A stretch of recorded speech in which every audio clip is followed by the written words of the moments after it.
Bismillahirrahmanirrahim. Assalamualaikum warahmatullahi wabarakatuh. Perkenalkan, nama saya Darami Irjas Pramono dengan NIM 201080101122. Di sini saya akan membahas tentang perekonomian di Kabupaten Bogor.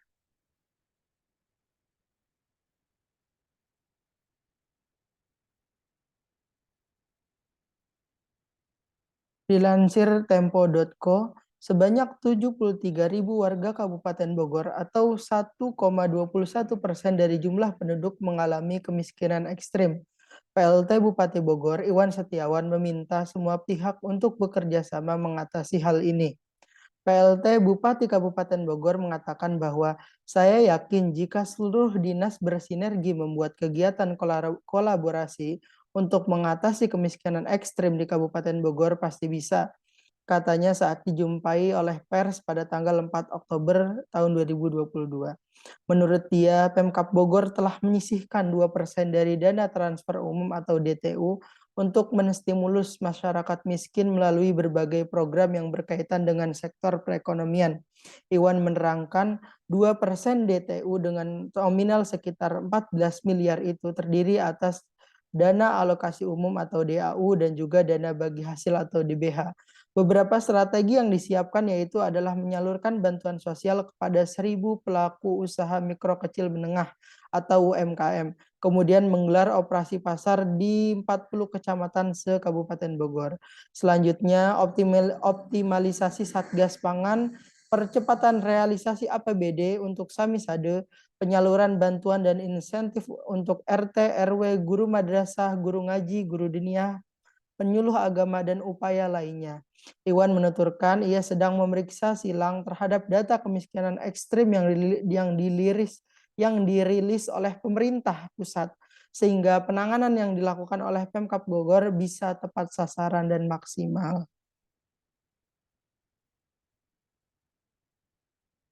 Nah, begitupun dengan perekonomian Indonesia sendiri atau nasional, dilansir dari Databox, menurut laporan Bank Dunia, pendapatan nasional bruto atau GNI (Gross National Income) per kapita Indonesia mencapai 4,140 dolar Amerika pada tahun 2021.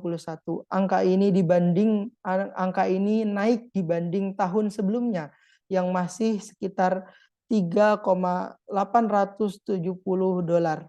Kendati demikian, Indonesia masih berada di kelompok negara berpendapatan menengah bawah. Menurut kategori terbaru dari Bank Dunia, negara menengah bawah memiliki GNI per kapita di kisaran antara 1,86 sampai 4,255 dolar. Contoh negara lain yang masuk ke kategori menengah bawah adalah Filipina dengan GNI per kapita sebesar 3,640 dolar pada tahun 2021. Bank Dunia membagi negara-negara ke dalam 4 kelompok pendapatan, yaitu pendapatan rendah atau low, atau yang selanjutnya adalah menengah bawah atau yang sering kita sebut lower middle, dan selanjutnya adalah menengah atas atau upper middle, dan pendapatan tinggi atau high. Pembagian kelompok ini didasarkan pada nilai GNI per kapita dan patokan klasifikasinya diperbarui pada tanggal 1 Juli setiap tahun.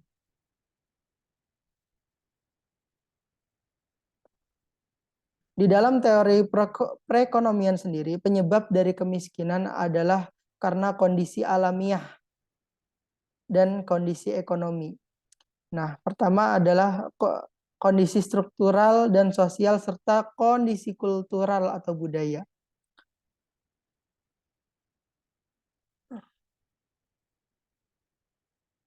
Saya ulangi bahwa di dalam teori perekonomian, penyebab dari kemiskinan sendiri itu dapat terjadi karena beberapa faktor. Pertama, karena kondisi alamiah dan ekonomi. Yang kedua adalah kondisi struktural dan sosial, serta kondisi kultural atau budaya. Kemiskinan alamiah dan ekonomi timbul akibat keterbatasan sumber daya alam, manusia, dan sumber daya lain, sehingga peluang produksi relatif kecil dan tidak dapat berperan dalam pembangunan kemiskinan. Nah, kemiskinan sendiri terbagi menjadi dua, yaitu kemiskinan struktural dan sosial. Penyebab antara lain adalah dari hasil pembangunan yang belum rata, tatanan kelembagaan dan kebijakan dalam pembangunan itu sendiri. Sedangkan kemiskinan natural atau budaya disebabkan oleh sikap atau kebiasaan hidup yang merasa kecukupan sehingga menjebak seorang dalam kemiskinan. Penyebab timbulnya kemiskinan itu sendiri berasal dari dalam dan dari luar penduduk miskin, atau kita bagi menjadi dua, yaitu dalam dan luar. Nah, penyebab dari dalam diantaranya adalah rendahnya kualitas sumber daya manusia dan sikap individu tersebut. Sedangkan penyebab dari luar adalah keterbatasan sumber daya alam seperti eh, tatanan sosial atau kelembagaan yang belum tertata rapih, kebijakan pembangunan yang belum merata, kesempatan kerja yang terbatas, dan persaingan yang menyebabkan terpinggirnya penduduk miskin. Nah, jenis kemiskinan ini dapat dibedakan menjadi pola waktunya. Pertama ada persistent poverty, yang kedua adalah cyclical poverty, dan yang ketiga adalah seasonal poverty. Yang keempat adalah accidental poverty. Nah, kita membahas tentang yang pertama yaitu persistent poverty. Nah, persistent poverty yaitu kemiskinan yang telah kronis atau turun-temurun. Di antaranya merupakan daerah kritis sumber daya alam atau daerah terisolasi. Yang kedua adalah cyclical poverty. Nah, cyclical poverty ini adalah kemiskinan yang mengikuti pola siklus ekonomi secara keseluruhan. Nah, yang ketiga adalah seasonal poverty, yaitu kemiskinan musiman seperti sering dijumpai di kasus-kasus nelayan dan petani dan petani tanaman pangan. Nah, yang keempat adalah accidental poverty. Nah, apa itu accidental poverty? Ya, yaitu kemiskinan karena bencana alam atau dampak dari suatu kebijakan yang diambil dari pemimpin itu sendiri atau pemerintah. Nah, kemiskinan juga dapat dibedakan melalui perbandingan dengan suatu ukuran tertentu atau dengan anggota atau kelompok masyarakat lainnya. Ukuran kemiskinan absolut yaitu dengan menggunakan garis kemiskinan atau kondisi tertentu yang mencerminkan situasi kemiskinan. Sedangkan ukuran kemiskinan relatif dengan cara membandingkan jumlah keseluruhan kelompok dan dapat digambarkan melalui kurva Lorenz dan menggunakan Gini rasio untuk mengetahui besarnya kesenjangan. Strategi pengentasan kemiskinan.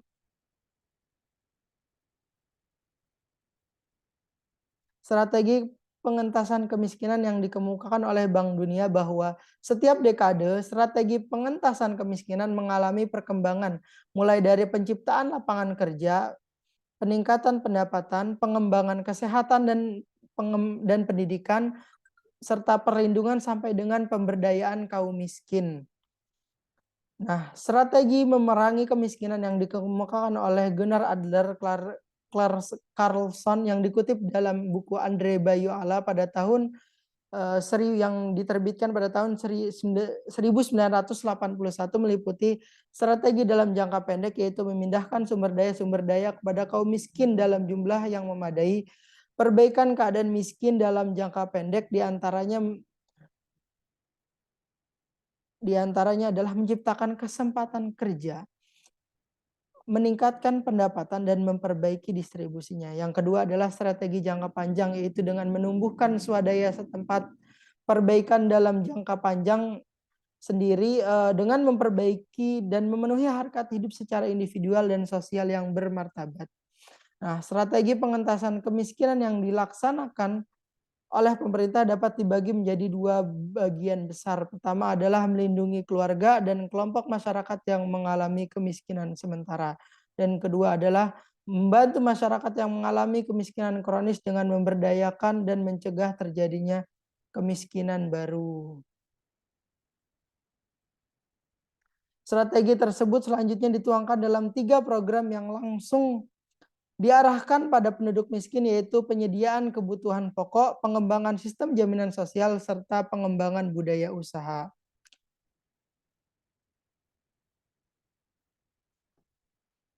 Islam sendiri menjelaskan dalam Al-Quran, surah Al-Mulk ayat 15, Huwallazi ja'ala lakumul arda zalulan famsu fi manakibiha wa kulu mir rizkih wa ilaihin nusyur. Artinya dialah yang menjadikan bumi itu mudah bagi kamu, maka berjalanlah di segala penjurunya dan makanlah sebagian dari rezekinya, dan hanya kepadanya lah kamu akan kembali setelah dibangkitkan. Nah, penjelasan Al-Quran di dalam memaparkan latar belakang penyebab munculnya masalah kemiskinan tentunya berbeda dengan pemaparan analisis para pakar. Jika para pakar membagi faktor penyebab dan bentuk kemiskinan ini terbagi menjadi 3 seperti kemiskinan natural, kemiskinan kultural, dan kemiskinan struktural. Lain dengan halnya dengan Al-Quran. Al-Quran menjelaskan tidak pernah kemiskinan yang menimpa umat manusia sendiri disebabkan karena tidak adanya sumber daya yang memadai atau disebut kemiskinan natural. Mengenai sumber daya alam atau SDA, Al-Quran telah menjelaskan bahwa Allah Subhanahu wa Ta'ala telah memberikan segala fasilitas yang mencukupi untuk kebutuhan hidup manusia dan menjadikan bumi ini mudah untuk dimanfaatkan oleh manusia. Surah Surah Al-Mulk ayat 15. Nah, jadi jika dengan segala fasilitas dan saran yang telah Allah berikan tersebut, manusia masih saja terbelenggu dalam garis kemiskinan, maka faktor penyebab utamanya adalah dari manusia itu sendiri. Karena itulah pemerintah menetapkan standarisasi dalam mengambil kebijakan, mengingat bahwa pentingnya bidang pendidikan dan kesehatan di dalam meningkatkan kesejahteraan masyarakat. Kedua bidang ini perlu menjadi perhatian pemerintah sehingga dapat meningkatkan sumber daya manusia yang handal dan mandiri. Maka dalam bidang pendidikan dan kesehatan ini terus dilakukan, tujuannya adalah agar untuk memutuskan lingkaran setan yang membelenggu masyarakat miskin. Dengan menggali pengetahuan-pengetahuan baru sebagai basis pengalaman-pengalaman baru melalui berbagai informasi, pelatihan, dan penyuluhan. Dan upaya inilah yang menjadi tanggung jawab negara selaku penyelenggara kebijakan. Nah, dalam riwayat hadis pula dijelaskan Rasulullah SAW bersabda bahwa salah satu kewajiban negara adalah memberikan pelayanan kepada kaum fakir miskin. Telah menceritakan kepada kami, Abu Al-Walid telah menceritakan kepada kami Syu'bah dari Ali bin Sabit, dari Abu Hasim, dari Abu Hurairah radhiyallahu anhu, dari Nabi SAW bersabda, siapa yang mati meninggalkan harta, maka hartanya itu untuk ahli warisnya. Dan siapa yang meninggalkan keluarga yang miskin, maka menjadi tanggung jawab kami. Yang dimaksud kami adalah pemerintah yang berkuasa atau yang berwenang. Faktor struktural inilah yang hanya dapat diselesaikan oleh pemerintah. Negara yang memiliki wewenang dan kuasa untuk mengontrol dan memberikan intervensi bagi siapa saja yang dipandang mendatangkan kerugian terhadap masyarakat luas, serta membuat kebijakan-kebijakan yang berkaitan dengan kepentingan bersama. Nah, dalam Islam sendiri hal tersebut atau kemiskinan itu sudah ada dalam sejarah-sejarah terdahulu. Dan pada saat itu para ulama membentuk tim independen yang bertujuan adalah mengatur kepentingan rakyat yang sudah lama ada, yang sudah ada sejak zaman dahulu. Jadi antara kebijakan yang telah diambil pemerintah dengan para ulama ataupun para khalifah-khalifah terdahulu adalah suatu hal yang sama sekali tidak bertentangan ataupun bisa kita sebut sejalan dengan peraturan atau kebijakan yang diambil oleh pemerintah sekarang. Nah, adapun pada masa lalu dijelaskan bahwa pemerintahan dibagi di dalam beberapa tugas, yakni tim-tim sebagai tim yang bergerak di bidang hukum, tim yang bergerak di bidang kebencanaan, tim yang bergerak di bidang kemanusiaan, dan yang lain-lainnya. Nah, pada waktu itu Imam Al-Mawardi dengan kitabnya Al-Ahkam Al-Sultaniyah dan Ibnu Khaldun dengan kitabnya Muqaddimah menyebutkan bahwa kebutuhan terhadap pemerintah ini adalah kebutuhan yang mutlak. Apapun bentuk dan dasar negaranya, kesejahteraan masyarakat tidak akan tercapai tanpa adanya peran serta pemerintah. Mohon maaf, tidak akan tercapai tanpa adanya peran serta peran pemerintah. Nah, menurut saya pribadi, konsep kebijakan yang digunakan oleh pemerintah dalam program pengentasan kemiskinan adalah program yang sudah tepat karena dapat dibedakan berdasarkan tradisi dan pendekatan perencanaan yang melandasinya, serta sama sekali tidak bertentangan dengan ajaran-ajaran Islam.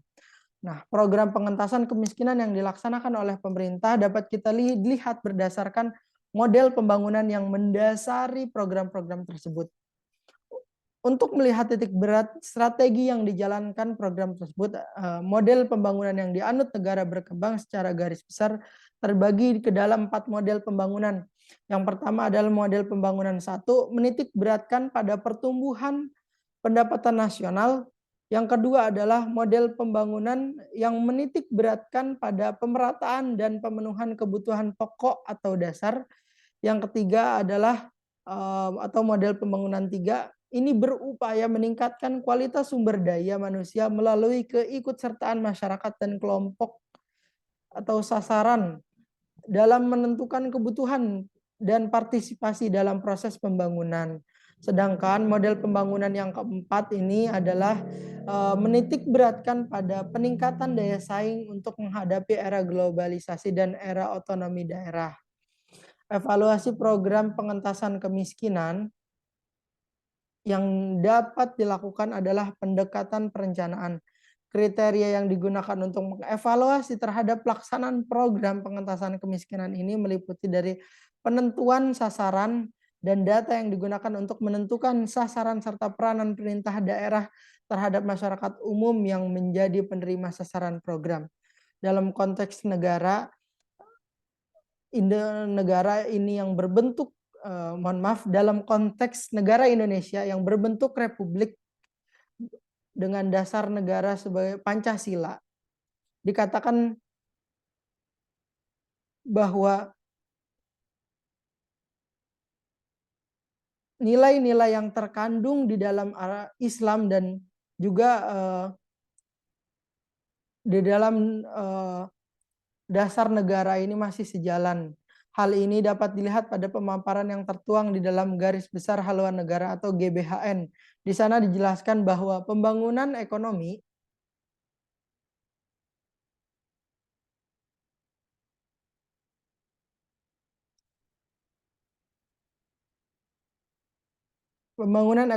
didasarkan kepada demokrasi ekonomi. Demokrasi ekonomi sendiri memiliki ciri positif sebagai berikut, diantaranya adalah perekonomian disusun sebagai usaha berdasarkan asas-asas kekeluargaan. Yang kedua, cabang-cabang yang penting bagi negara dan menguasai hajat hidup orang banyak dikuasai oleh negara. Yang ketiga, bumi, air, dan kekayaan alam yang terkandung di dalamnya dikuasai oleh negara dan dipergunakan untuk kemakmuran rakyat. Nah, yang keempat adalah sumber-sumber kekayaan dan keuangan negara digunakan dengan pemufakatan lembaga-lembaga perwakilan rakyat serta diawasi olehnya.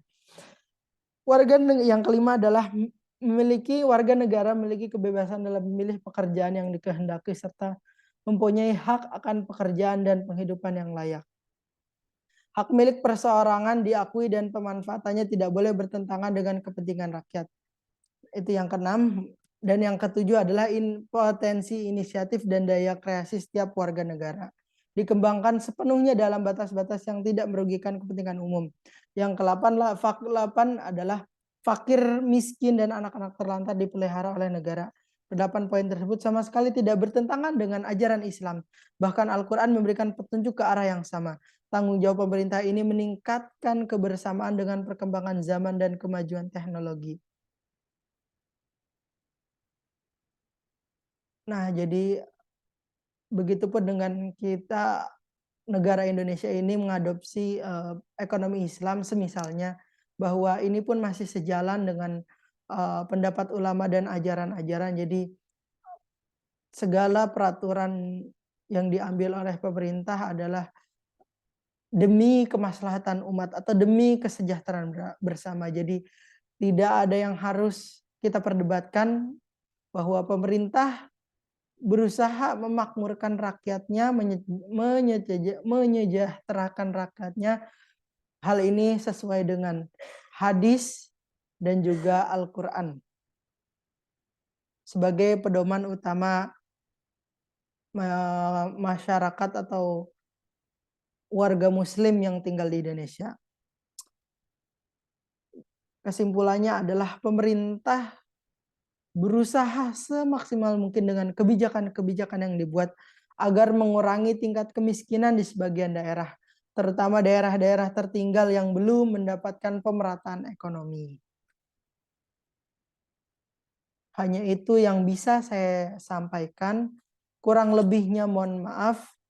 Apabila ada saran, komentar, ataupun kritik, silahkan bisa disertakan di komen di bawah. Dan saya mohon maaf atas penjabaran yang kurang dan juga jauh dari kata sempurna. Kurang lebihnya mohon maaf. Wassalamualaikum warahmatullahi wabarakatuh.